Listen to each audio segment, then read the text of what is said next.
AB do a piece of work in 12 days।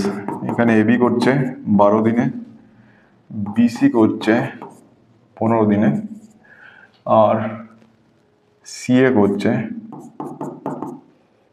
20 দিনে। তাহলে total unit of work হলো আমাদের 60। এবির ক্যাপাসিটি 5, বিসির ক্যাপাসিটি 4 আর সি এর ক্যাপাসিটি 3।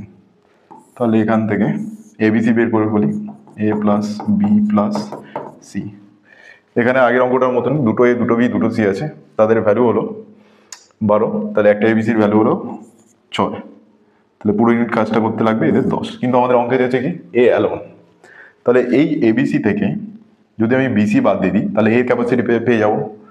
এবিসির ক্যাপাসিটি 6 ইউনিট আর বিসির ক্যাপাসিটি 4 ইউনিট। তাহলে এই দুটো মাইনাস করলে আমরা এর ক্যাপাসিটি পেয়ে যাবো 2 ইউনিট। তাহলে এই 60 ইউনিট করতে এর লাগবে টোটাল 30 days।